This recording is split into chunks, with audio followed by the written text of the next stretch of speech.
Hey everyone, and welcome to this week's Photoshop edit walkthrough. This is number 14, and this week we are going through the process of an advertising image. So this week it's quite a quick composite. It was only 3 different elements, 2 ski sleds or snow sleds, don't know what they're called, but there you go, and this background here. So basically this is that was the background I used for the template, and then I had 2 snow sleds which I was going to composite into the background. So this is the first one. As you can see, using pen tool again, but as you will see a little bit later on in this video, for the second snow sled I took a little bit of a different approach to cutting out, which I don't normally do, but after trying it this time I think I might try it again. I'm not sure if I like it or not. I kind of did enjoy it, but I'm not sure if it is effective or not. So here I'm just cutting out the snow sled, and basically once I got around the main detail of the guy, I was rough around this bit of snow here because I knew I could use the refined edge in the select and mask just to bring this snow out. And then this part here I'm not too fussed about because it's snow and it's white, and the image I'm putting it on is snow and it's white. So I can easily just use a brush to blend these areas in. So as long as I've got the detail of the guy here, then I don't need to worry too much about all this part here because I can just blend it in using a layer mask. So I'm bringing the guy in now. As you can see, it blends in pretty well without brushing anything out, but I brush out these areas here and around here. And then all I did was add a curves adjustment and begin to colour match using the colours in the curves adjustment layer. So here I am blending the image in, and this is the second snow sled. So as you can see with this snow sled, obviously the darks are a lot lighter, the colour is completely different colour, it's more of an orangey, reddy brown colour, and it's facing the wrong way. So what I'm going to do is I put the guy into the scene, scale him to somewhere what looks realistic, and then I use curves. Oh, in fact, sorry, didn't use curves. I then started playing with the background image of the mountain, again with a curves adjustment. So what I'm doing here is using a curves adjustment for the colour, but my idea for this part area here was I was going to have the sun from, obviously the light's coming from the side, I was going to have the sun here, well maybe off camera somewhere here, but the light flare and the light of the sun coming over this mountain.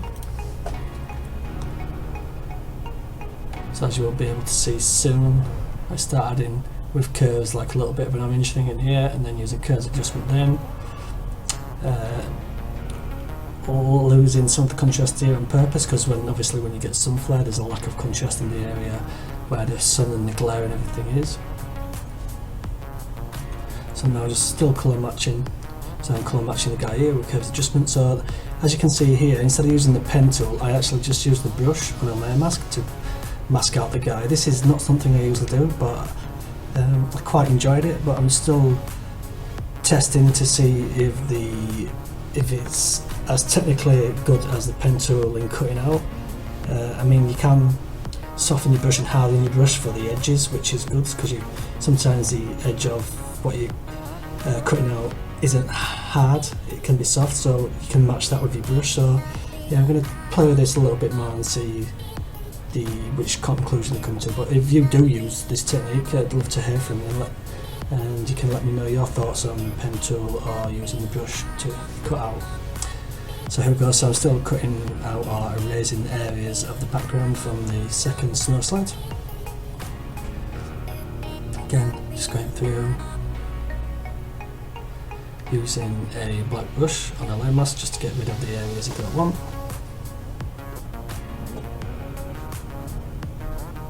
And now zooming back out to the whole image.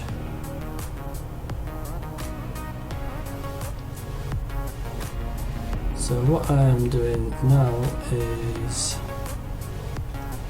using the curves adjustment just to put the tone of the image, and again the area here, just create a lack of contrast where the sun will be hitting the mountain. Now going into the stock library and you find some stock lens flares to mimic the sun. I went through a few different versions of these until I found one that I liked.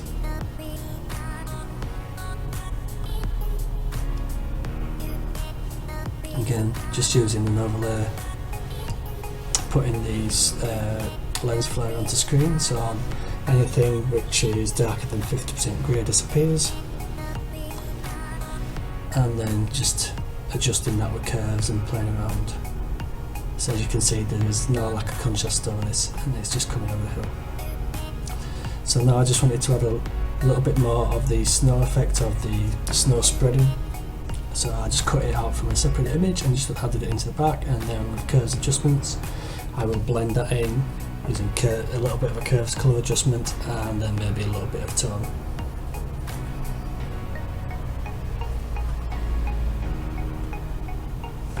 So now I'm probably just sitting back and look at the image and trying to soak it in and see what else needs doing. So now I decided to do a little bit of cleanup. I mean, most people usually do this first, and to be fair, I usually do as well, but for some reason on this image I did it halfway through. I'm more of a freeform edit / retoucher. But these super technical disciplinary touches usually do it first, I believe. Or maybe not, I don't know, but from what I've seen, it's usually first. So I'm just going through and just cleaning up some of the areas that stand out too much on the helmet and around the body.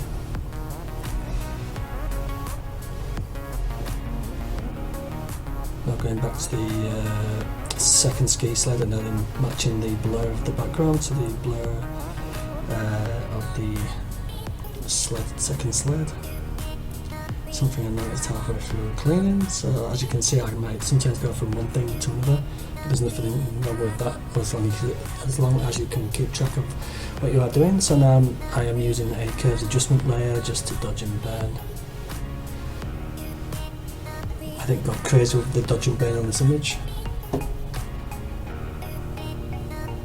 just going over the highlights and brightening the highlights and darkening the contrasts. As everyone knows, if you've seen any of my other videos, I do this to every image.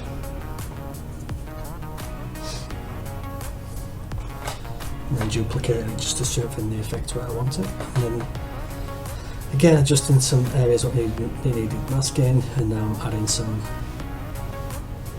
lighting, extra light, using a fill layer in a certain area, and then using blend modes just to blend it in so it looks like there's some glare is coming across, and then using colour dodge and picking oranges and adding a little bit of orangey and yellow to the flare where the sun would be. So again, using the Pro EDU overlays. I've used these in loads of images now. They're definitely worth purchasing on the Pro EDU website. I must use these lens flares in like 15 images so far, so they are definitely worth getting. So now I'm just colour grading with a gradient map. So I wanted to put like a turquoisey or light blue in, and then added some little bit of red to the shadows, which I always feel gives you a little bit more of a painterly feel. Now I'm just adding some dust spots, or don't know what you want to call them,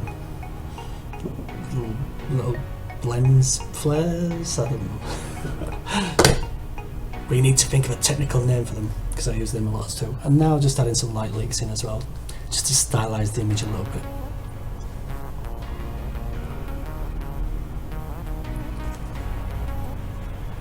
So you would probably want to use the light leaks around the area where the sun was. Now just adding a little bit of clarity with colour effects, and only a tiny bit there. Then using curves to add a final tone to the image. And now just matching the second snow sled a little bit better, because the blacks would be a little bit lighter, the darks would be a little bit lighter where the lens flare is going across. These in the distance.